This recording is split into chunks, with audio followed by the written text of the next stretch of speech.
16 फरवरी 2025 को वलसाड़ जिले में 3 नगर पालिकाओं और 2 तालुका पंचायत सीटों के आगामी चुनावों के लिए आप देख सकते हैं कि सिस्टम पूरी तरह से तैयार है।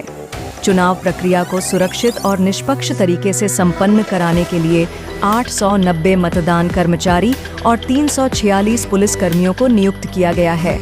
भारी मात्रा में मतदाता द्वारा मतदान किया जा रहा है। चुनाव प्रक्रिया सुबह 7 बजे से शाम 7 बजे तक है, 6 बजे तक चलेगी।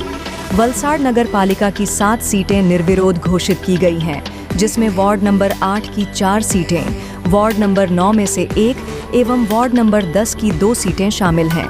चुनाव प्रक्रिया के लिए 490 बैलेट यूनिट और 264 कंट्रोल यूनिट तैनात की गई है। जी सर, आज 3 नगरपालिकाની ચૂંટણી યોજાઈ છે। મતદાનની પ્રક્રિયા કઈ રીતે ચાલી રહી છે?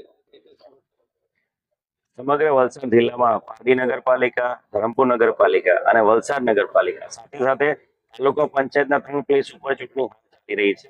ફણસણ, સરીગામ અને સાથે સાથે કપડાનું ઘોટણ ગામ 3 જગ્યાએ ચૂંટણી બંદોબસ્ત ચાલી રહ્યો છે। સમગ્ર જિલ્લામાં જે રીતે લોકસભા ચૂંટણી દરમિયાન સમગ્ર રાજ્યમાં હાઈએસ્ટ મતદાન વલસાડ જિલ્લામાં 74% થયું હતું, એવો જ અનેરો ઉત્સાહ સમગ્ર વલસાડ જિલ્લામાં નગરપાલિકા ચૂંટણી દરમિયાન દેખાઈ રહ્યો છે। તમામ નગરપાલિકા વિસ્તારમાં વહેલી સવારે 7 વાગ્યાથી જ વોટર્સ આવી રહ્યા છે। અત્યારે આપણે ધોબી તળાવ વિસ્તારમાં છીએ, ત્યાં પણ અત્યારે 100 થી વધુ લોકોની લાઈનો દરેકે દરેક બિલ્ડિંગ બૂથ ઉપર લાગેલી છે।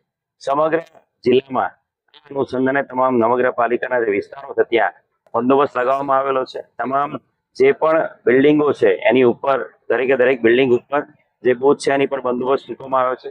સાથે સાથે હથિયારધારી પોલીસ પણ રાખવામાં આવેલી છે। આની સાથે સાથે તમામ જે 5 સ્ટ્રોંગ રૂમ છે એની પર આ સાહસી બંદોબસ્ત મૂકી દેવામાં આવ્યો છે ગઈકાલ સાંજથી। અને 18મી તારીખનો જે મતગણતરી છે એ દિવસની બંદોબસ્તની પણ હાલ તૈયારીઓ ચાલુ છે। Thank you.